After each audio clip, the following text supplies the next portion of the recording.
Welcome to Barnyard Language, honest talk about running farms and raising families. We are Katie and Arlene, an Iowa sheep farmer and an Ontario dairy farmer, with 6 kids, 2 husbands, and a whole lot of chaos between us. While this is a podcast for farm families, sometimes our content isn't for the whole family. So kick off your boots, reheat your coffee, and join us for some Barnyard Language. Hello, everybody. Welcome to another episode of Barnyard Language. Thank you for joining us again today. Katie, how are things in Iowa? What's the lamb report? We still don't have music for that, but do do do do do do. Bah. Bah. Bah. Good. Busy. I don't know when we did the update last week, but I took a lamb into the kids' classrooms last Monday, which led to the entire school seeing her, which was very popular. Lambing is going. I still am refraining from being more specific about that in order to not draw the wrath of the lambing gods upon us. But I am not drunk before noon, so take that how you will as to how lambing is going. Yeah, lots of lambs. Cows are doing cow stuff. That's pretty much it. Mostly mud. It was 80 degrees here on Friday, and it was snowing this morning. So, Right. Sounds like spring. yeah, for our Canadian friends, 80 is even in the summer warm enough for shorts and a tank top. Because there's a lot of temperatures this time of year that are warm enough for shorts that would not be warm enough for shorts once your body is acclimated to it not being snowy outside. Sure, yeah. Also, Midwesterners will wear shorts in pretty much anything. So, other than that, my kids brought some germs home from school, which I deeply appreciate them sharing with me. Yeah. And I think that's pretty much it. How are things at your place, Arlene? Oh, they're fine. We got hit by a big ice storm this weekend, which thankfully in our part of the province was not super terrible. It was pretty. We had lots of warning it was coming, and our power stayed on. So those were the main things. There are huge parts of our province where there are a whole lot of people who have no power and had a whole lot more ice than we did. So we're counting ourselves lucky. The kids were really hoping for one more snow day before, it got into spring, and there was, the chance of bus cancellations really go down dramatically, but it wasn't to be. It was a Saturday, Sunday event, and by Monday, things had pretty much cleared up. I mean, it's still kind of messy out there, but not enough that the roads are bad, so they had to go back to school, poor things. And the past week has been kind of weird, quiet, just strange, I guess. Like I mentioned last week, my dad passed away, and there were many weeks in the hospital before that. And so we had kind of gotten into this place of literally living kind of one day at a time in terms of, you know, making any plans or, thinking we couldn't think very far ahead because we didn't know what was going to happen next kind of thing. And so, yeah, there's kind of some openness to the schedule at this point, which is a little hard to get used to. Um, but also, we're in that in between period where, it's not really spring, but it is spring. And so, yeah, nothing's happening cropping wise. We just kind of carry on with the usual farm stuff. We're still slightly in meeting season, so there's a few, events and things that now we can sign up for if we have the bandwidth to do them. My husband ended up away at a conference for a couple of days last week, so that was kind of weird too, because I've been away a lot, spending time at my parents' house and back and forth to the hospital, but um, I wasn't used to being here and having him away, so that was an adjustment as well. And I found that I did a lot of napping. I think that goes along with grief. I don't know, but yeah, it felt like I needed to sleep, so I just laid into that. So did the bare minimum, took long naps, and just tried to figure out where to go from here. So yeah, not a lot of fun stuff, but at least it felt like I could kind of do what I needed. That's always good, at least. And I feel like as an adult, assuming that you're not, have an infant or something that's really disrupting your sleep, if your body wants a nap, No, I'm going to reverse that. Anytime anyone wants a nap, they should probably just go ahead and take the nap, because I have very rarely find that I regret it later. Yeah, but we know as grown-ups that that's not that easy to do. I much more regret the naps I did not take than the naps I have. Yes, good point. I think it's probably safer to go ahead and take them. I'm not sure if you can hear that squeaking sound on your end, but one of my cats is quite insistent that she needs to come into this room and join us for this recording, but I disagree. Anyway, why don't we go ahead and introduce our guest for this week? Oh, before we do that, actually, I'm just going to make a little note here to say that given what we are discussing and lambing and work and grief and family commitments and all that kind of stuff, Katie and I are probably going to take a couple weeks off. And so if the podcast feed looks a little different than usual, that's what's going on. But we're not gone forever. We're just trying to figure out where to fit everything in and where to go from here. So you will see us again soon, but maybe not after this week for a couple weeks. So that's the news. Are you a farmer or butcher ready to master direct-to-consumer marketing and meet success? The team at ChopLocal is standing by ready to help. Sell your meat on the ChopLocal marketplace. Check out all the free meat marketing educational resources at ChopLocal University. Hire the team to help you out, or tune into their new podcast called Meat Success. And remember, there's more than one recipe for meat success. Let us help you fine-tune yours today at choplocaluniversity.com. Today, we are talking to Adrienne Helder, who is joining us from New Brunswick. So we get to add a new province to our map of places where we've had guests from, which is exciting for us. And Adrienne, we start each of our interviews with the exact same question. So this is your way to introduce yourself to our listeners. So we always ask, what are you growing? So for our farmers, that's usually crops and livestock, but can also be kids and businesses and whatever else you want to tell us about. So Adrienne, what are you growing? Okay, well, my husband and I have a dairy farm out here. So we've got the cows, and I know that you're going to want to know about those. So we're milking about 50 cows in a tie stall barn, and most of them are Holsteins. And we do have a few Ayrshires, and those are just, they're just kind of nostalgic, let's just say, because my husband grew up on an Ayrshire farm. So, Adrienne, I have to interject here. My husband's family milked registered Ayrshires for like 90 years, and I love that you have like emotional support Ayrshires. yes. We too. So Yeah. Yeah, there's just a few. Their numbers are definitely dwindling, but there's a few, and the ones that we have are really good ones. I think we had one that was like excellent 96 or something like that, and she was a multiple E. So yeah, she got to hang around for a while. I don't know if she's still out there or not. I have to be honest. So I'll have to ask Henry. But yeah, so there's the cows. We grow like a grass mix for our silage, and we also grow corn for silage as well. We don't really grow any other crops for market, just to feed our cows.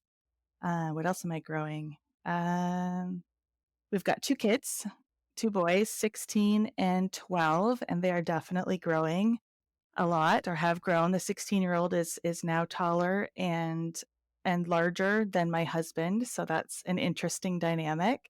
He's definitely bigger than me too. And I'm kind of growing myself in a way. Over the past couple of years, I started doing some crop scouting for European corn borer in corn all over the Maritimes. So I'm out in New Brunswick, Nova Scotia, a little bit on the island. I started crop inspecting as well last summer, which is kind of fun. And I've got some other projects on the go this summer too. So yeah, kind of growing myself in a way. Kind of got a little side quests, I should say, in an otherwise very busy summer. So I'm a little bit crazy. Yes. Yeah, that's covering a lot of territory for our American listeners. That's multiple provinces worth of travel looking for bugs. So that's not you're driving a few hours to look for those guys. Yeah. which is really fun because I get to see lots of places that I wouldn't normally see. Like the Maritimes is a big tourist destination for out of province people, often in the summertime, and because we have a dairy farm and we do hay a lot and often. So we don't really travel a lot during the summer. So this is my way of seeing all those little hot spots that I wouldn't normally get to see. So that's really fun. So, Adrienne, is the crop damage from corn borers something that you can see, like, from the road, or do you have to be like That's a great question. I'm just wondering, like, when you're just driving down the highway, just going somewhere, do you ever find your vision just like, "Corn borers," like No, because I have a bit of a heavy foot, but but no, generally like actually this is funny because I presented on practical scouting tips in a webinar last week for growers in the Maritime who wanted to chime in. And that was my one thing that I said to them. I'm like, if you want to see the corn borer, you often have to get in the field. You can't just crop tour down the road and hope that you see a broken tassel because chances are you may or may not, but you're probably not going to see the damage. Now, there's if it's like there's the BT corn, the traded corn that has the protein in it that is meant to kill the corn borer. You're not going to see as much damage in those fields, obviously. But if you have a field that doesn't have the trait in it, and there's a lot of corn borer presence, it's pretty tragic. It decimates the field, and it's almost unharvestable in some cases. So it's a big problem. So it sounds like it's kinda like sick sheep that if the problem is bad enough that you can see it, it's a real problem, and no Oh yeah, yeah, yeah. you have healthy sheep and you have dead sheep because there's no such thing as a sick sheep, because if it's bad enough that you can tell there's a problem, it's already dead. Yeah, we don't have sheep, but my husband often says that about sheep too. A sick sheep is a dead sheep. So It sounds like crops are kinda the same way, that yeah, a little bit. if it's bad enough that you can see it, it's bad enough that you really need to be worried about it already. Yeah, exactly. And, okay, so one more thing to clarify for the, not Canadians. I saw in your answers to our questions something about how many kilograms you were milking on. Is this one of those, like, I know that there is a thing about how much milk you can produce, but I guess I don't think we've ever talked about, like, how it's measured or how that works. Right. And I don't know if I really have a great understanding of the ins and outs of all this, and I'm sure Arlene can fill in my many gaps in this. But so when I say we're milking so many kilos or kilograms, that's like kind of basically a measure of butterfat that we're allowed to produce and ship. So we buy the license for that. If you well, I don't know if you can buy too many units of 1 kilo anymore on the exchange, but yeah. So it used to be that you could say, okay, we're milking so many kilos, and then you'd be milking kind of a comparative number of cows. So if you were milking, let's say, 50 kilos, you'd have 50 cows. But things have changed with genetics and margins and just feed quality. So well, I shouldn't say that. I don't know. But now it's almost like you need to be milking or producing 1.5 to probably 1.75 kilograms per cow of your quota to make it uh, yeah, economically viable, I guess. I don't know. Arlene can probably chime in a little bit more there if that's her take on the situation too, but Yeah, I would say I think you got it covered fairly well. That we've talked with a couple other people on the podcast before about quota, and like you said, it's butterfat. Our milk is not based on total weight, but on components. And so butterfat is the thing that's being weighed essentially, and then that determines. So depending how your herd produces and what their output is in terms of components, and that would vary. But I think you've got it covered pretty well. yeah. It's a bit more complex because there's the ratios between the proteins and the fats and all of that stuff. But that's kind of the basic. I will admit, at first glance, I thought it meant to say acres, and then I was like, "Well, that be right." And then I was like, "Well, ac there's no anything that would be shortened to kg in that kind of measurement, and then I thought, well, it's obviously not how much one cow produces because, that's what, 30 something pounds is 75 kilos, like, that's not how much she's giving a day unless we're really, like, you know, uh, very different than what we normally see around here. And then I just got really confused, and I was like, "Well, I know where I can find out. I know where to find some Canadian dairy farmers who can all about it." You got two here. So what is your ag background? Okay, well, I grew up in a small town in southwestern Ontario, in Ridgetown, actually. And people who are familiar with the University of Guelph and Ridgetown College would kind of know where that is. So Ridgetown is a campus of the University of Guelph. And my dad is retired now, but he was a professor there. And I really grew up in kind of a Dutch immigrant agricultural community. So I grew up on everybody else's farms. Let's just say it that way. I was all of my friends were farmers. So I was familiar, but I didn't actually like live that life. And then when I married my husband, we bought his family's farm, also in southwestern Ontario. And at that time, it was just the land. So we cash cropped that for a little bit and raised some heifers. And then we decided that he decided he actually did want to milk cows in the end. He wasn't sure all through universities. He didn't know what he wanted to do. And his parents, they are older. And so they decided they wanted to retire and from milking cows. So they had sold the cows and the dairy quota while my husband was in university. So to get back into milking, we had to try to figure out how to get the quota again. And so there is a new entrance program in I think in all the provinces in Ontario in Canada that milk. But anyway, so we tried the new entrant program in Ontario a couple times, and it's a lottery, and it didn't work. And so then we thought, okay, well, maybe we have to sell the farm that we have and buy an ongoing dairy farm, one that's already in operation.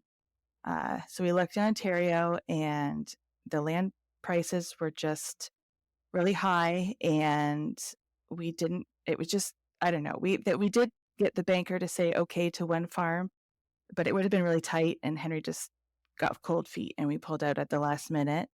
And then I started shopping online for farms. And I started out west in British Columbia because half of my dad's family lives out there. And I thought, oh, that would be cool. But then I really realized really quickly how expensive land is in BC. So I just kind of shuffled my way east. And we did skip over Quebec because my husband isn't really confident in his French abilities. So he just thought that would be not something he was interested in having to do. So, and then I found a farm in New Brunswick online, and I thought, well, what is wrong with this farm? Why are there so many acres, and why is it so cheap? But really, it was just because land is a lot cheaper. So we came out a few times and looked, and we didn't end up buying that farm, but we found the farm that we're on now, and yeah, I guess the rest is history. So thankfully, my husband's parents were not at all upset with us that we had decided to sell the family farm because it had been purchased by my husband's grandparents post World War II when they immigrated from the Netherlands. They're very supportive of us, which was wonderful because it was only with their support, both financially and emotionally, that we were able to make that move.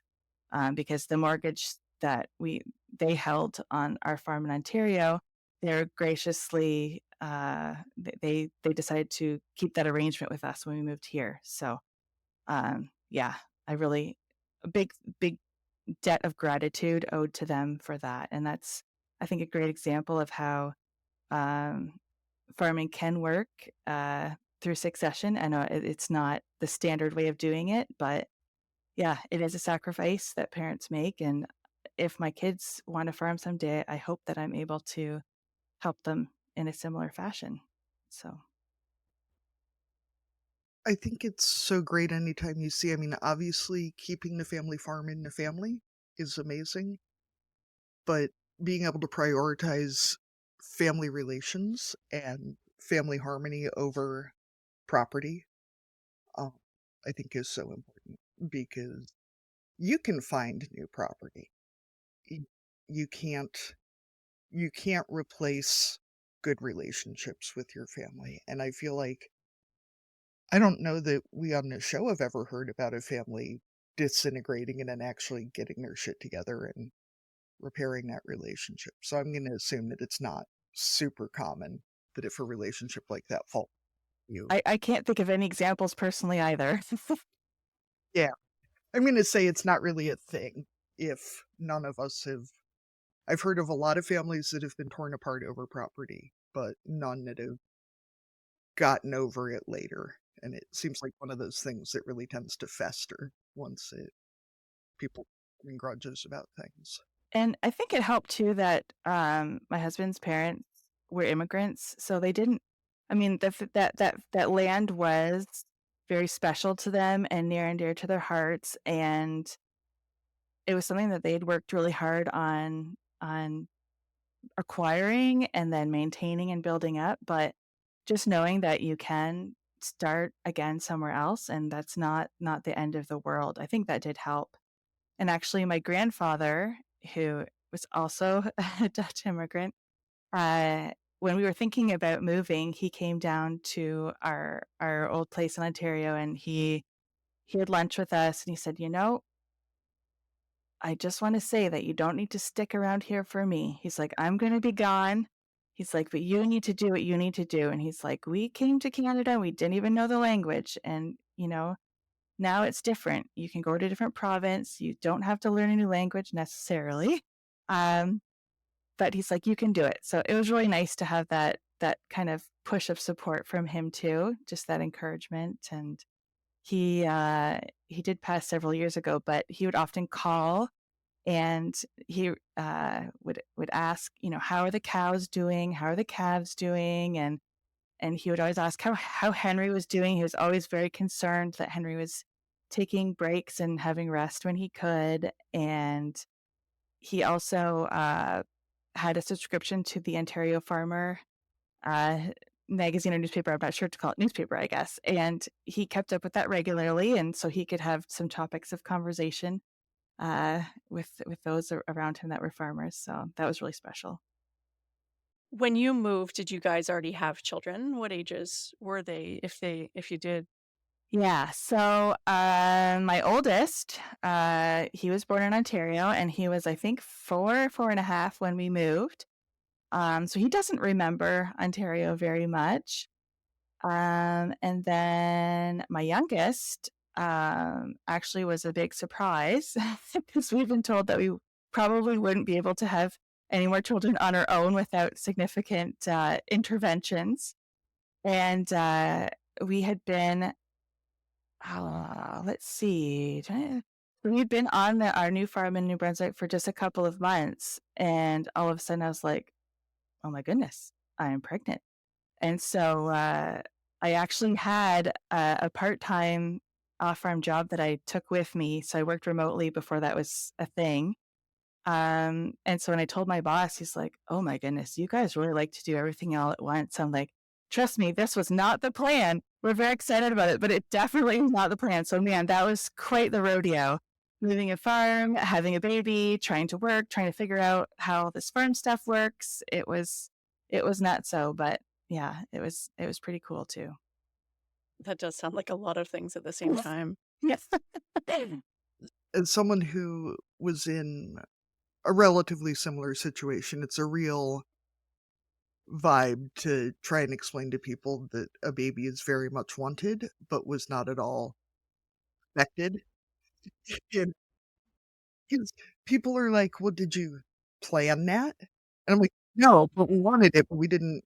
Yeah, because it took a long time for our first one and not a long time for the second one.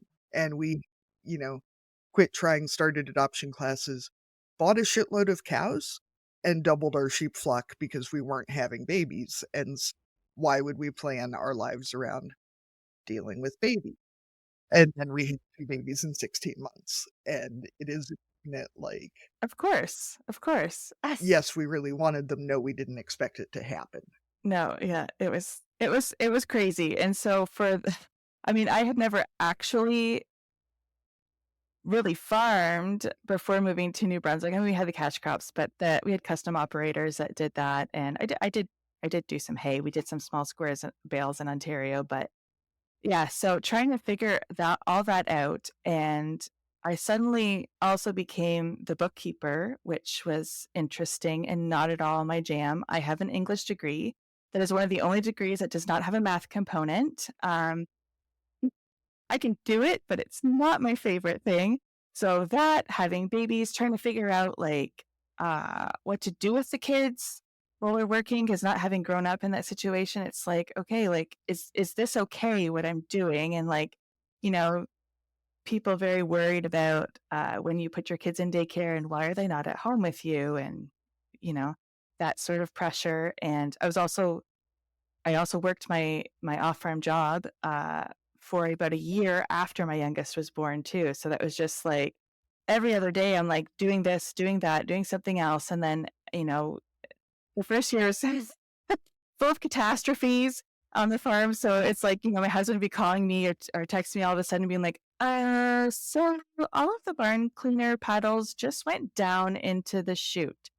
Can you run into town and buy a pair of chest waders and then come out and then lower me down and then help me like bucket out all of the shit and to find all these barn cleaner paddles? And I'm like, okay. And that happened to me work day. So I email my boss. I'm like, so this is happening. I'll be back as soon as I can. And Henry still does not let me live down the fact that one time the bucket hit the side of the chute and it dumped. And it dumped all over him. And it was not on purpose, I promise. And I felt really bad about it. But yeah, it's just one of those days when you're like, okay. And then I also said to him, like, well, we need to tie a rope to you so that, if this is not, if something bad happens, I can at least back up the truck and pull you out. Like, I just felt like we're just in this weird, like, rodeo situation of like, well, okay, I guess we're just going to the chute now. And anyways, so that was, yeah. Yeah. Is this going to be a farm safety video later on, warning other people what not to do? Or, yeah. Exactly. Yeah. What kind of remote work were you doing? As someone who works remotely and has experienced that, trying to explain to your boss that you are not joking about whatever is happening. Yeah, there's an emergency actually happening. Yeah, so this is everything I do is just sort of all out and all over the place. So I was working in IT for a plumbing and waterworks company and managing their cell phone profile. So I don't actually have a lot of IT skills experience, but I did manage their cell phone profile from the other side of it through the cell phone store, through a dealer, before I went on mat leave with my first. And then they called me and they're like, so we need somebody to help us out. So then I went in and did that. And they also like taught me a few things like how to make email addresses for people and very, very rudimentary things. But yeah, that's what I was doing remotely. So yeah. I know we're recording this at the end of March, and I just got home from a work trip that had to be planned on very short notice around lambing season, and trying to explain to my bosses that I was not kidding about it being lambing season, and that after lambing season comes fieldwork season, and then I'd be busy until like, January again, was a real feeling. But being able to remotely is amazing. Well, right now we're in what I like to call meeting season. So all of that, yeah, everyone's nodding. All of the any dairy organization, any field cropping organization, anything that has to do with ag at all, they're like, that'd be a great idea. Let's have meetings. So it is just full on meeting season right now. And that usually is like February, March, and then April, people tend to get a little bit antsy. They're getting in the field. And then, and then May through, for us, it's like mid-October. Usually we're super busy. And then you kind of recover from that, and then it's winter. You start all over again. Yeah.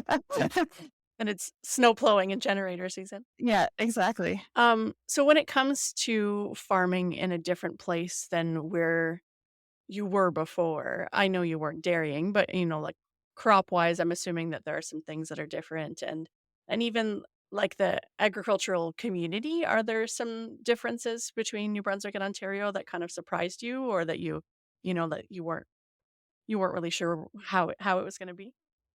Yeah, so yeah, it definitely was different. I came with like, "Ugh, how different can it be?" Like I looked before at the average temperature and the average precipitation. I was like, it's fine. I don't, yeah, we'll be totally fine.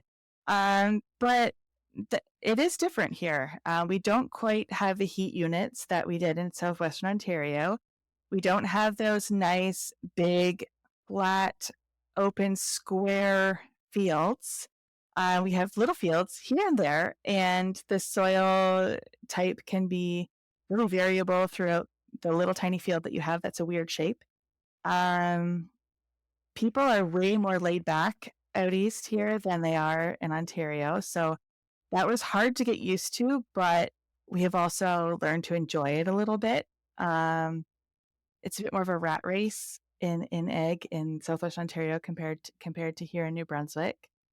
One thing that was really challenging was trying to just develop our network of, I don't know how to say it, but like support people. So like, for example, if you suddenly have something in your barn that blows for the water and then your barn is flooded with water, who do you call? Like when you move to a new community, you don't know who's available, who's good, who's actually going to show up, those types of things. So trying to build that up, and it was really strange. I had to establish credit with a lot of not countries, companies first still.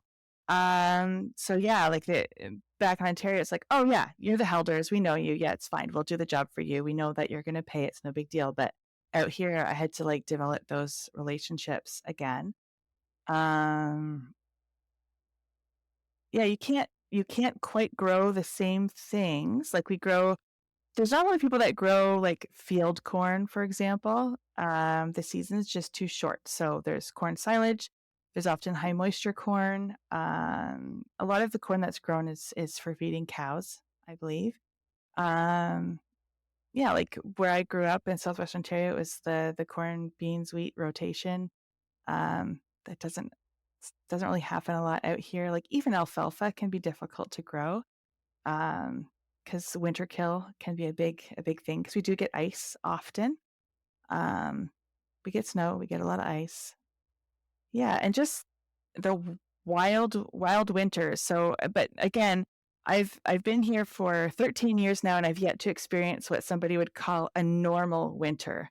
Like that's like, oh, this isn't normal. Don't worry. But I'm like, every year it's a little bit different. Like some winters we have so much snow that we don't know where to put it anymore. Some winters we have basically no snow. Some winters we have a winter hurricane. Some winters we just have a lot of ice. Like you just never really know what to expect. So you kept on your toes with the weather for sure. Did you just say winter hurricane? Yes. I need to pop on Facebook and see when that actually was again, but I know it was near the end of March that we had, a winter hurricane. And I've got a video out my dining room window where you can't even see the barn from the house, and it's not even that far away. So because it was just blowing so much, it really reminded me of like Little House on the Prairie, where they would tie a rope to the barn. Yeah, it was almost to that point where I was like, Henry, do I need to like blink a flashlight or whatever to like guide you back to the house? But he made it. So So how many hours is it from your home farm to where you live now? about 19 hours driving. Canada's a lot bigger than I think Americans expect it to be. Have you ever looked at a map, Katie? No. I'm an American. God, no, I don't look at maps, Arlene. We even have 1.5 extra time zones, which a lot of my American friends are shocked by. You've extra what? Because we're wider than you guys, right? Yeah, we're wider. So I'm in Atlantic. So what time zone are you in, Kate? Central. Central. Okay, so there's Central and then Eastern, and then we have Atlantic, which is where I am. And then we've got the Newfoundland has an extra half an hour because of where they are. So the sun actually can line up a bit better with their day, I think. I think part of it is that because y'all have, 8 provinces? 9? Close. 10. Yeah, almost there. In my mind, each of those provinces is, at most the size of the state of Texas. So 10 Texases is not as big as Canada. And I feel like in my head, some of those provinces should be the size of, Rhode Island. Yeah. Well, I mean, Some of them are. yeah, Prince Edward Island's pretty small. But we also have 3 territories, which are gigantic too. So The northern part. Wait, are the territories not included in the provinces? no, there's 10 provinces, 3 territories. Oh my god. You people. Look at a map, Katie. I did. It's a barren expanse, And that, yeah. which is incredibly insulting to everyone who lives up there. I apologize. Well, New Brunswick is smaller than Texas, so we'll give you that. we are small. But you know what's funny, Kate? When I was growing up, we used to get a lot of American TV stations on our fancy antenna. And when they'd show the weather report, everything would just sort of disappear when it hit the Canadian border. And I just used to think that was so funny because it's like, oh, boop, the weather just dissipates. It's gone. Now, in all fairness, I went to university in New Zealand for a year, and they consider it such a long drive to drive from one end of the North Island to the other, which it is. It's half the country, but it's 4 hours.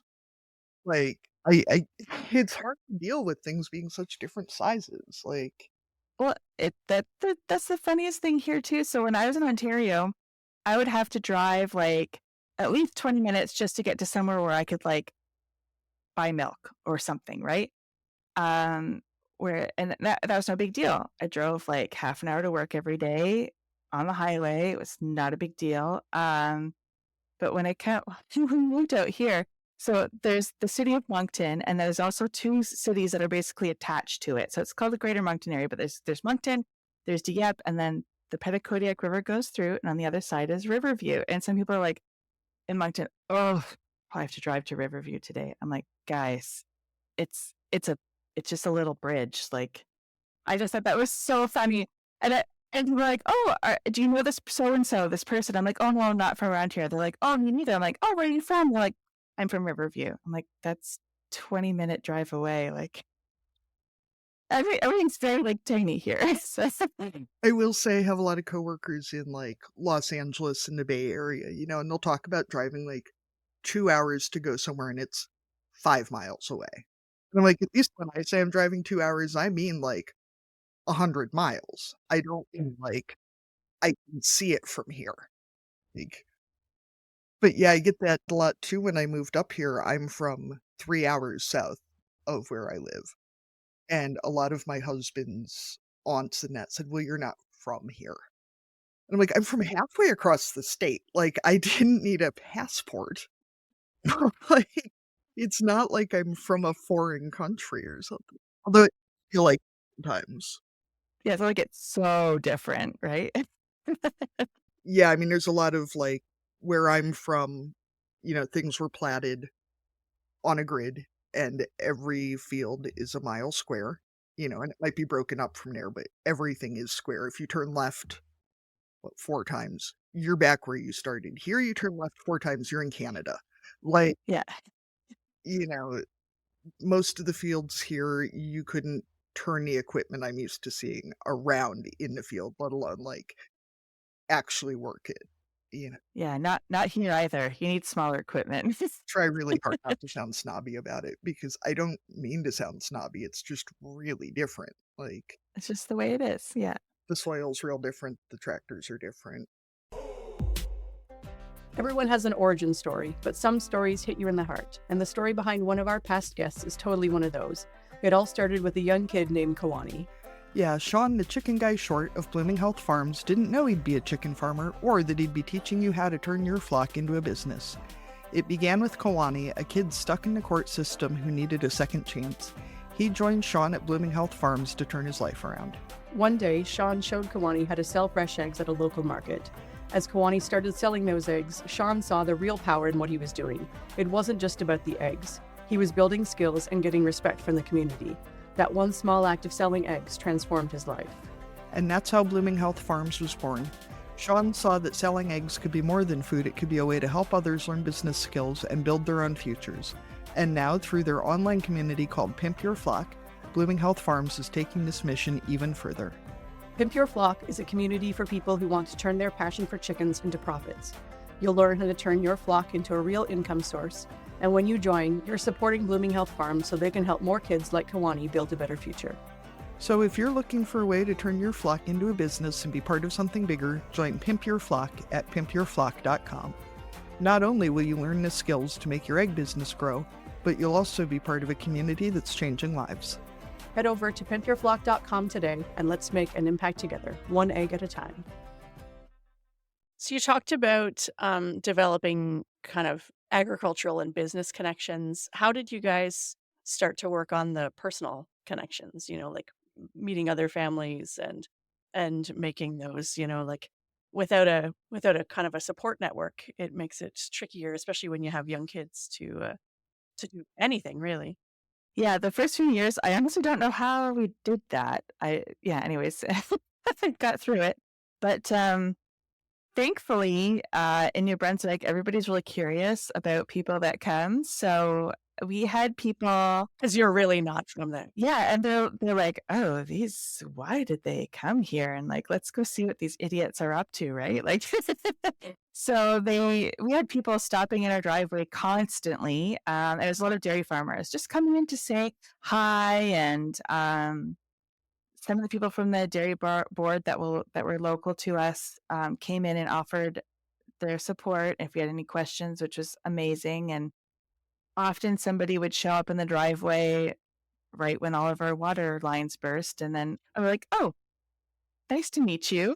Do you know the name of a plumber?" So that was really, really helpful. And actually, I had a really good friend who they sold their dairy farm actually a couple years ago, but she was my dairy friend lifeline. Like, if you don't have a friend, like if your friends are not associated in or involved in agriculture at all or have any experience, it's really hard sometimes for them to actually understand the severity of something.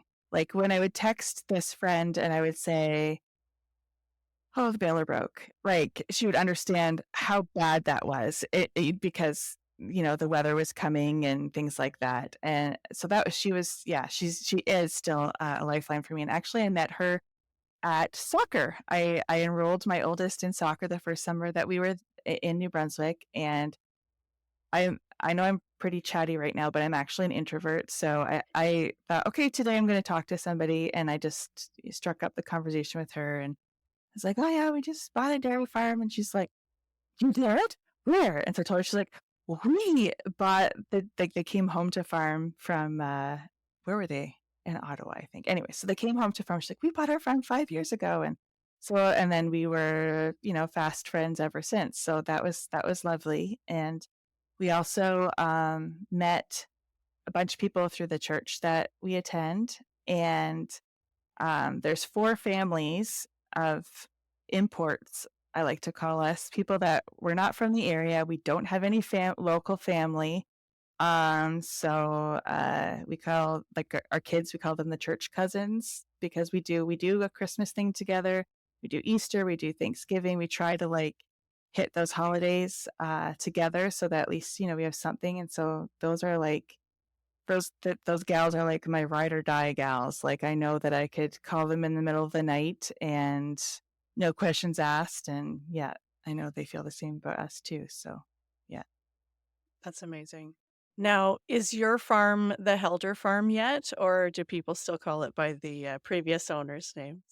It's still the Wortman farm. Yes. Yeah. I'm trying to tell people where it is. Do you know the Wortman farm? Oh, yes. And actually, not the people that we bought the farm from, because they only had it for 2 years, but the previous owners were the Wortmans.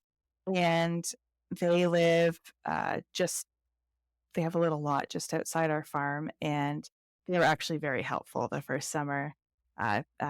Peter would come over and just start wrapping bales for us. And yeah, and there's one time when our family had like a violent stomach bug. So he called Peter in desperation. He's like, I know that you don't want to do this anymore. Can you please just come over and milk? And Henry basically laid in his stall and was available to be like, okay, yeah, no, this cow's treated or whatever, just to, and then, go back to suffering. Right. Throwing up in the gutter. Yeah, exactly. So yeah, they were so sweet, but yeah. I was going to ask how many decades it had been since there had been a Wortman in the area, because I know there's a fair number of farms here that are, what's the so-and-so place? And like, the last one of them died 50 years ago, but it's still that farm, It's only like 15 years, let's say, since the Wortmans own the farm. So Well, I mean, and if they're still right there, then I feel. they're our neighbors. So, what are some of your future goals with the farm? Oh, that's a great question. So actually, we have come to the realization that we need to build a new barn. So that's hopefully happening sometime. Well, hopefully we'll start maybe later this year or early next. Our goal is always to max out our barn, and we're at the point where the building's what's holding us back now for our production and our cow comfort and things like that. So we feel like we've tweaked as much as we can. And my husband hates it when I say this, but he's not 20 years old anymore. So milking in a tie stall is really hard on your body. And so yeah, that's kind of what's next for us. So we've been visiting a lot of farms, kind of figuring out what we like and what we don't like and what we can afford and what we can't.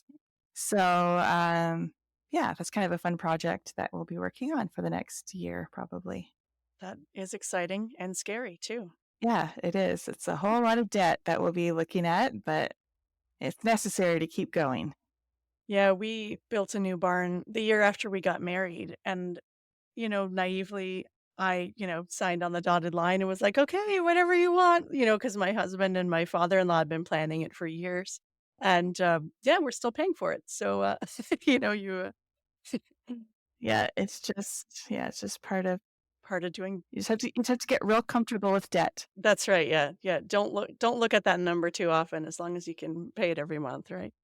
I feel like sorry, Arlene, the farm debt is one of the biggest reasons to have farmer friends, because non-farm people, like, they buy a house maybe and a shitload of money, especially depending on where you live, but like, that's the extent of their debt. Like, that in loans, maybe medical stuff, and like, valid, that's a lot of money. But when you talk about, a farm loan and you're like, oh, it's like $2 million or whatever, and people are like, yeah, what? And I'm like, well, A, hopefully it's helping pay that off, hopefully. And B, like, yeah, even if you have a good paying job, probably most of that money is going back into the farm. And it's a very different thing. Yeah, it definitely is. I say that I've been desensitized to zeros. And so like, if I'm talking to one of my sisters, she's like, oh my goodness, we have to do this thing to our house and it cost, like $2,000. She's like, I know that's not a lot for you. I'm like, I get it. I get it. I get it. I get the scope of it. Yeah. It's just mine. You just put some zeros on the end. Yeah. Yeah, that's right. Yeah. And it feels like with farms too, because, most people have a house and maybe a garage, but if you have a house, a garage, a barn, a machine shed, another machine shed, that old chicken coop, whatever, it's not one roof that you're paying for. Because I'll tell you, the house repairs seem cheap compared to the barn repairs. Like, I know. It's like when you have to fix something on our machinery or the tractor or whatever, and I get the bill back and I'm like, okay, how many? I'm like, okay, what number of figures are we looking at here? It's 4. Yes. If it's 5, no. You know what I mean? that too, like, the first time I say, that's the biggest check I've ever written, and then like a year later, it's the biggest check I've ever written. And I'm getting to that point of, how many zeros can I fit in a box on a check before it's like, I used to like go to the bank on milk check day. So the milk check comes in twice a month, and I'd go to the bank on milk check day, and the teller would like get all like serious and whispery, and she'd like turn the screen and be like, "Do you know that you have this much money in your checking account?" I'm like, "Yeah," and she's like, "Have you thought of investing?" I'm like, "Oh, honey, it's already gone." I'm like, you just go have a coffee break and come back, and it's all gonna be gone. Don't you worry, I got bills. I know one of my good friends told me that she had told one of her non-farming friends who didn't get it, but that if she and her husband got divorced, she was taking the grain leg with her because she paid for it. Yeah, And her non-farm like, "What are you even talking about?" And I was like, "Nah, like, you paid for that son of a bitch, you take it." exactly. That's mine. No, we don't go on vacation, but we do have a nice barn roof. So I know this question, especially for, you're basically first generation farmers, is a hard one to ask. But you mentioned earlier about your grandfather wanting to make sure that you and your husband, also, you know, get rest and take breaks. How do you guys try to not balance, but make time for, the other stuff, right? Family and community and taking breaks every now and then. Yeah, it's hard. I don't know if we actually do it very well all the time. So my husband actually does most of the barn work, and I'm like the gopher and the kid taxi and the everything else doer. So I get to spend a lot of time with the kids when I take them to their various sporting things or, staying over for tournaments and stuff like that. And I know my husband misses out on a lot of that, and that's not his favorite thing. Um, but we do try to, now that the kids are older, it's actually easier because it used to be sometimes my youngest would fall asleep at the dinner table, or he'd just be sitting there and be like, "Mom, can I just go to bed?" Yeah, because we try to have dinner together, and uh, Henry would be in late from the barn. It's not uncommon for us to be very European in our dinner patterns. We eat at like 7:30 or 8 most nights. That's just how it is. And people are like, "Oh, if you have a friend over or something," and like, "Oh, when do you want them back by?" "Oh, just bring them by after dinner." I'm like, "And what time is that for you?" People are like, "Just, at our house, it's like 7:30." Oh, yeah. So doing that, when we can manage it, we do try to go away for a holiday like this January. We were able to go to Mexico, Henry and I together, which was really good. Thankfully, our farm credit card earns us a lot of travel points, so we were able to use our points for that. Um, but yeah, finding somebody also to do the chores while we're gone is difficult.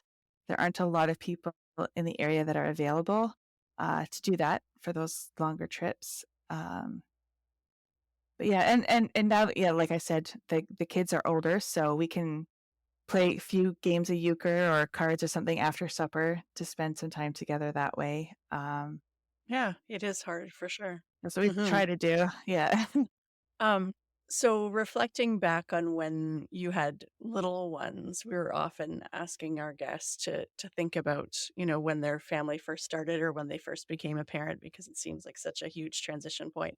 And I guess you kind of had two of those, right? Because you had your first in Ontario, and then that's the surprise second one right after you moved to New Brunswick. So what stands out to you about kind of both of those times in your life about becoming a parent and then doing it again with maybe without some of the same support you had the first time? I know this is maybe going to sound strange, but the first time was way more difficult for me than the second time. Even though I had a lot less support the second time, like from family, I just felt so much better equipped the second time than the first. The first, I was like, I sometimes look back at myself and I'm like, "Oh, honey, you sweet little baby, you had no idea what you were getting yourself into." And I really didn't. And I did struggle a lot with some postpartum anxiety, which uh, I didn't realize was the case until probably a year or two after my youngest was actually born. But that was pretty difficult, and yeah, it was really hard. And it just all of a sudden you're who are you as a person, right? You're just somebody's mom now, and then, yeah, Yeah, it was difficult. But the second time, even though it was crazy and we were so busy, I didn't experience any of that postpartum anxiety that I did the first time, which was quite lovely. And I can say that that first year of my second son's life was one of my favorites, um, because we got to spend so much time together. Like he was in the carrier most of the time when he was awake before he could walk, and so he was just my little buddy. We'd go around and do everything, and often he'd have his afternoon nap. Well, I did laps in the barn, like around and around and around, and he'd be sleeping. Or sometimes we'd have to hold the gate. So he and I would be moving the gate. He's in the carrier helping me, and yeah. So that was, and I had my second in March. My first was born at the end of August. So I find that, well, for me anyways, I was like kind of finally ready to surface and get out and do things. And then it was just winter and dark all the time. And that was hard. And then with a baby that's born in March, you kind of at the tail end of the winter. And then all of a sudden you're like, oh, I can get out and go for a walk. And it's warm and sunny and people are out and doing things. So I think that really helped a lot too, just the different seasons. So, Adrienne, you're a crocheter too, right? Arlene, sorry, I'm just going to take a hard left. Yes. What are you making? I have made a lot of baby blankets. I'm working on a baby blanket right now. Actually, I need to actually finish that. But one year I thought, it'd be nice. I was really into crocheting. I got really, really into it. I probably have a bit of ADHD, so I tend to hyper focus on things. So I was really hyper focused on the crocheting at that time. So I thought, I'll make a baby blanket for every new baby that's born in our church that year. Well, let me tell you, it was a baby boom. I had my work cut out for me. I was crocheting like a mad woman that year, and I actually had to take a break after December 31st hit, and I'm like, okay, I'm done. Sorry for the rest of the babies. I need to take some. Yeah. And then there's even a set of twins born, so I made 2 blankets, and it was, yeah. So that's what I do. I've made some booties, but yeah, it's mostly blankets that I've been making. Yeah. What do you work on, Kate? I've been crocheting some there's an immigrant resettlement group in town, so I've been making some blankets and some hats to donate at the school, and I just make kind of anything. My real Yeah. problem child is my immense love of hand-dye sock yarn. Oh, it's I love beautiful. it so much, but it is so impractical for crocheting because you need so much yarn. And then it's like, I just spent how much on this yarn? I have to make something that's worthy of it. And then, to be honest, if I put that much time and money into it, I want it to go to somebody that I know will love it as much as the amount of effort I put into it. But then it's like, Yeah, I know. and also, it takes for fucking ever to crochet sock yarn. Forever. Yeah, the blanket that I'm working on right now, the yarn is pretty fine too, but it's not sock yarn. But Sock yarn, for those folks who don't know, isn't much bigger than 6-strand embroidery floss. So it's like making a whole shawl out of embroidery floss, and it's absolutely gorgeous when it's done, but getting it done. And then, of course, because also ADHD, I thought, I want to enter something in the county fair this year because we don't get a lot of entries. I thought, people should enter more stuff. So I start Googling and I'm trying to think about like what I could make that would be nice for county fair. And I realize within about 10 minutes, I'm down a rabbit hole of filet crocheted table runners, which I think is how old ladies end up making filet crocheted table runners. Like, I think it's just a thing. Like, I don't think it's an internet thing. I think it's just like at some point in life, you look up and like the same way you've started wearing mom jeans because they're comfortable and not as like a fashion choice, or you're like wearing Birkenstocks or whatever, that one day you just wake up and filet crochet. Alright. I have Birkenstock slippers that I just got this year, and they are the best thing ever. I love them. And Yeah. Yeah. So if anyone has any suggestions for things I can make for the county fair that are not filet crochet table I do runners. actually. I just remembered one thing I made. I made a Christmas tree skirt. I crocheted a Christmas tree skirt. Yeah, and I made it out of really chunky, like that thick and chunky yarn, so it didn't take a super long time, but it's really pretty. But you also get very hot when you're working on it. That was my other problem. I'm still 5 months behind on last year's temperature blanket because I started making it out of, Malabrigo wool, and when you get to July and it takes up your entire lap and it's 90 degrees, it's real hard to be motivated to work. Yeah, just sitting there crocheting, like wiping the sweat away, like yeah. This year I got smart and did it in squares, so at least it's not one whole huge thing. But okay, so what are some of the ways that your kids are involved on the farm? They both have chores that they do regularly, and we do pay them for it because I didn't want to get to the point where my kids felt that they were being uh just used. They didn't choose to grow up on the farm. They still think that they are. Like if you ask them, oh, they would tell you the saddest story ever, but I think they get compensated quite fairly for what they do. Um but yeah, so that's one way that they do it. My oldest is not really that interested in the farm. I would be like just completely surprised if he decided to come back and farm. And that's fine. I really just want him to be, we're not the kind of people like, oh, we expect you to come and work on this farm. But I want him to do something that he likes to do and that he's happy with. But we did, he's finishing grade 11 this year. And so we've been starting to think about the future and plans after. And he's like, in this economy, I'm just going to be homeless. And I'm like, oh, I'm like, honey, first of all, like, let's just try to be a bit more positive. But also, like, Dad and I are never going to let you be homeless. Like, even though we don't want you to be living in our basement, when you're a grown up, if that, we're not going to let you always have a place to live, and you always are going to have a job here to do if you want it. I mean, you're good. I'm like, you're gonna hate it, but there's always something that you can do. So don't ever think that way. So, anyways, we did have that conversation. He's just like, ugh, I'm never doing that. And we're like, well, it's here, so yeah. But other than that, like, my youngest actually spent a lot of time driving the tractor with me when he was little, when they couldn't be left at home by themselves. So we made sure our tractors had buddy seats, and he actually probably could have been bailing at the tender age of 3 if he could have reached the pedals, because our old baler was more manual. So he'd be yelling at me, Mom, forgot to put the thing down. Mom, the baler's full. Mom, you need to go here. And I'm like, you know what? Why don't you just do it? I'll sit in the buddy seat. But no, he did. I did it, but still. Yeah, I think he's a bit more wired as a farmer. So we'll see what he decides to do. But yeah, trying not to put the pressure on, that's for sure.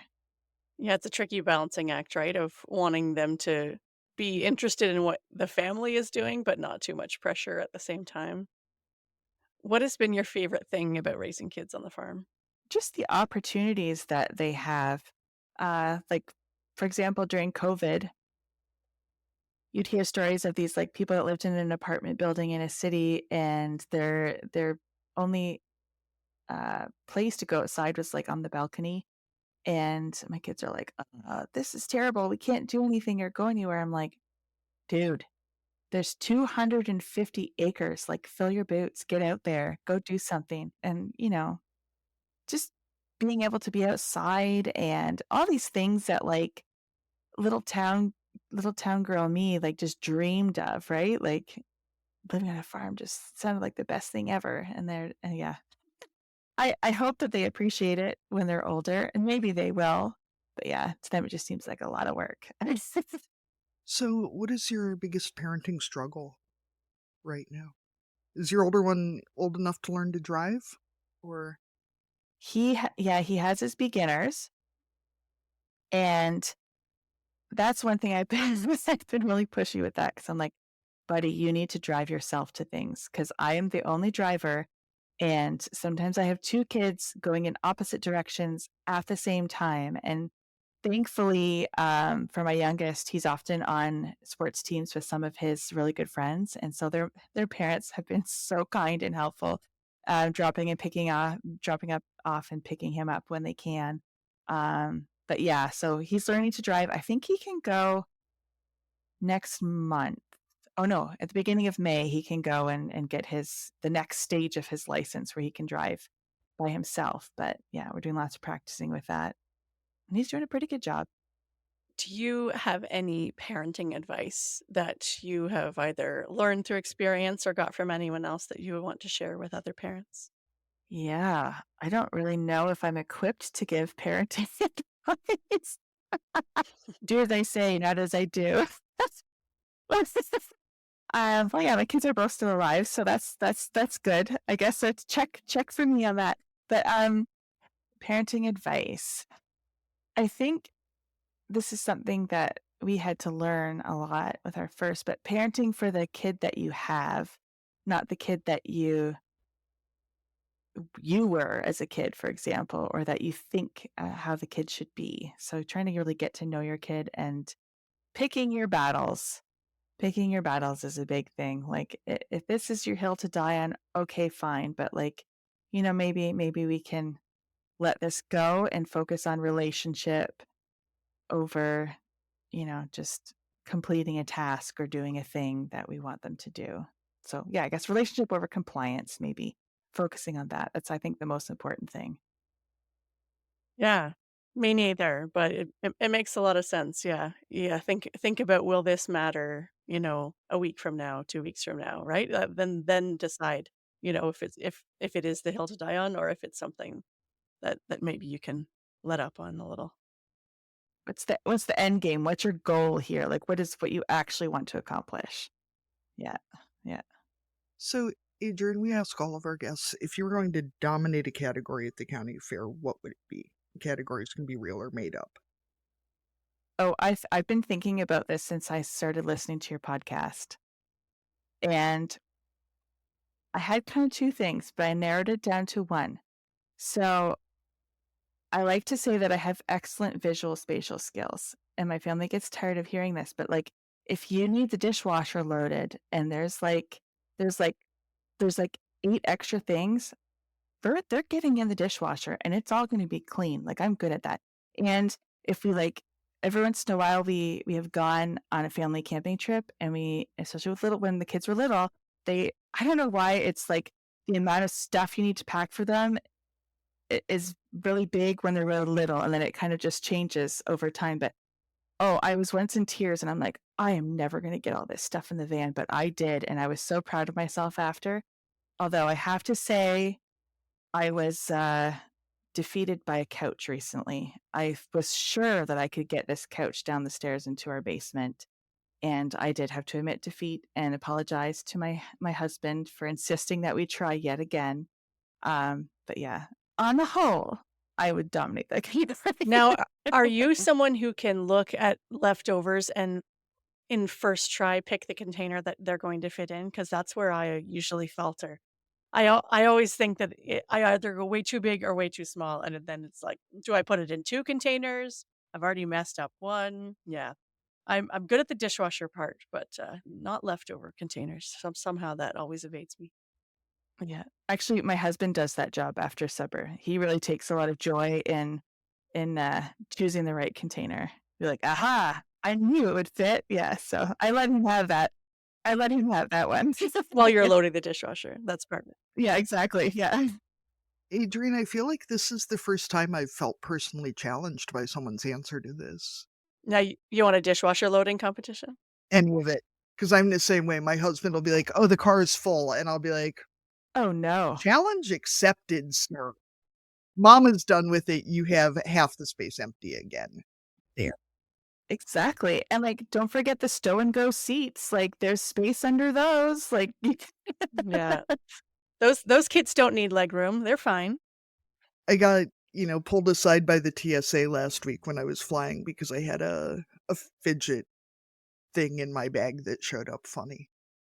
And I had to explain to the TSA agent that I am an aggressive packer, because he was not even close to getting everything back in that bag. And he said, there's a zipper expansion. You can make your bag bigger. And I was like, point Right. Sure. Yeah, the expanded zipper, oh, no friends. That's admitting defeat. Like, you maybe you put it in there, but then you pack that bag down and you cinch it shut with that zipper.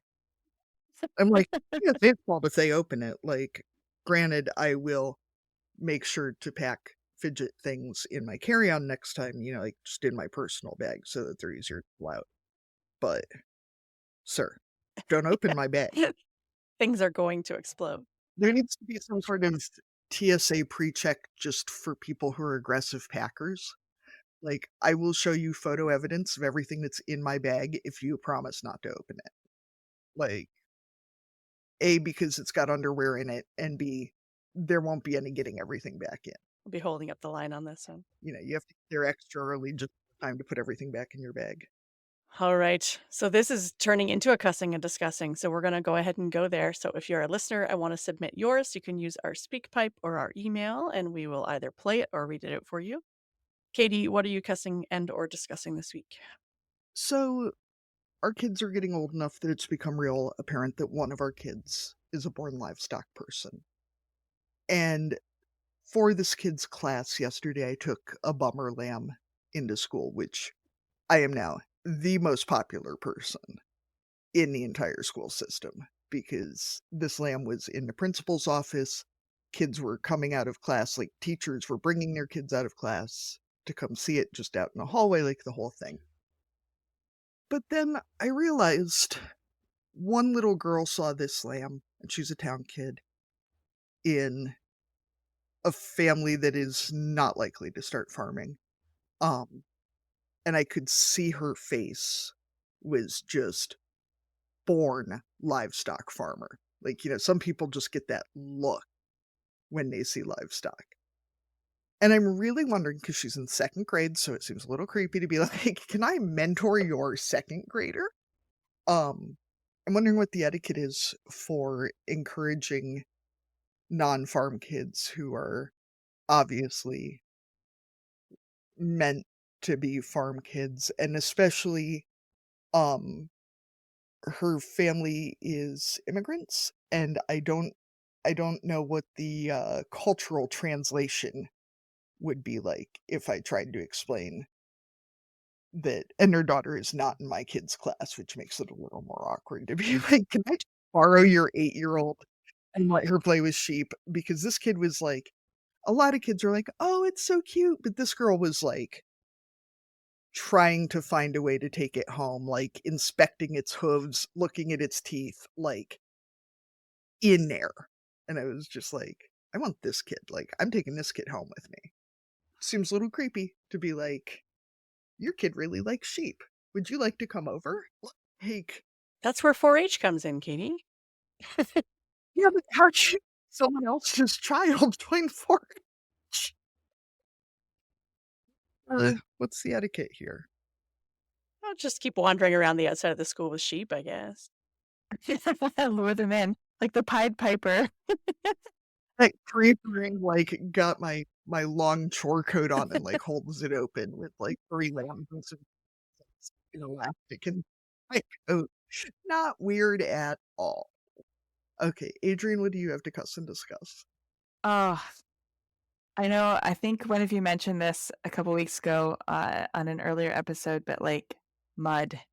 We're in mud season. And I know you guys probably are in similar climates to me, but like we don't really do spring here. We do this like winter and then we do like mud season for the longest time, and everything is cold and everything is muddy, and my dog is so muddy all the time, and I had to like literally just give her a bath yesterday. Like I couldn't just clean off her paws. It was everywhere, and she's not even that big, and it's anyways. And then all of a sudden we do this like we'll have spring for like a week, like everybody else does. Like all the daffodils come up, the tulips come up, everything's up, bing, bing, bang, bang, boom, and then boom, it's summer. So and then we have mud season again in the fall, and it's just I'm just tired of cleaning everything. That's all. Yeah. And all the footwear just gets caked and spread out, and some of it's on the porch, but then it gets cold, so then it comes in the house, and then Yeah, and like trying to get to my vehicle from my house, and like I have to walk through a swamp sometimes just because of how muddy it is in the backyard. Then you get in the car and you get to where you're going and you look down and you're like, this is not appropriate footwear for a non-farm situation. At least it's not poop. So there's that. There might be some of that too, but There could be, yeah. I actually did that yesterday. Like, I saw lambs out in a pasture, and I was on my way to the kids' school, and, like, I normally try to keep my good shoes out of the pasture, but when it's dry, like, I'll trot out there. But yesterday, I'm like, "It's ankle deep. We'll say it's all mud." And I'm just like, "There's no way that this is gonna go well." Like, I just called my husband because he was still home, and I was just like, "Dear, there's lambs out there. Get your waders on." And Arlene, what do you have to cuss and discuss? so mine is very inconsequential, but I'm going back to the dishwasher thing. We are at that stage where we've had the dishwasher for a long time, works well, but the little spiky things on the racks are starting to go. And I know that I should just go ahead and order a new set of racks. But then as soon as I do that, I think my dishwasher's going to die. And it's old enough that I'm not going to replace it. But I don't want to replace it just because of the racks. So now I have to do this new kind of configuration where, like you've already got your dishwasher configuration all figured out, where everything works and where the things get clean. But now that there are less of those little things to hold the dishes in, then there are only certain things that can go in those spots. And it's a really minor, like just nothing thing, but it's driving me crazy. So yeah, that's it. Dishwashers. Arlene, I feel like if your husband really loved you, and yes, I'm gonna go ahead and say this to you, if he really loved you, he would find a way to take some of those extra little springy hay rake teeth thingies and, like, weld those bad boys in there. I feel like that would really be That might work, or the entire rack would just melt because it's covered in that weird plasticky stuff. But it's worth a try. Then I would definitely order a new rack because they'd be destroyed. But I know what you mean, those little yeah. spindly things. I hadn't considered whether the plastic would catch fire during the welding, so that's that's a good call out there. Yeah, or melt off, and then it's just a rusty rack instead of a rack with no spindles. Well, I was gonna say, you could use some of that dip that they sell for tool handles, that kind of rubberized paint dip, and just dip the rack. Probably easier to buy a new dishwasher. Katie is always full of ideas and solutions. Whether they actually happen or not is a different thing altogether. I always say to my husband, he'll be like, oh, well, we can't do that because of this. I'm like, that does not sound like an insurmountable problem. And he's like, oh, not again. I'm like, I'm sure we can figure it out. Where's that can-do attitude? Yeah. So thank you, Adrienne, so much for joining us today. If people wanted to get in touch online, where would they find you? I am on Facebook and on Instagram, but I'm not super duper active. But you can find me there. If you want to chat, you can always just send me a message on Messenger. Or you can join the Barnyard Language Facebook group because That's true. I am in there. Adrienne's a member, and then we can all talk to each other. So that's a good option too. Thank you so much for joining us today. It was great to have this conversation. No, thank you so much for having me. It was really fun. Thank you for joining us on Barnyard Language. If you enjoyed the show, please support us on Patreon with a donation. Big thanks go out to our show editor, Krista Paffrath at the Rural Podcast Network. Please rate and review the podcast wherever you listen and follow the show so you never miss an episode. If you want to connect with other farming families, join the private Barnyard Language Facebook group. We are always in search of future guests for the podcast. If you or someone you know would like to chat with us, get in touch.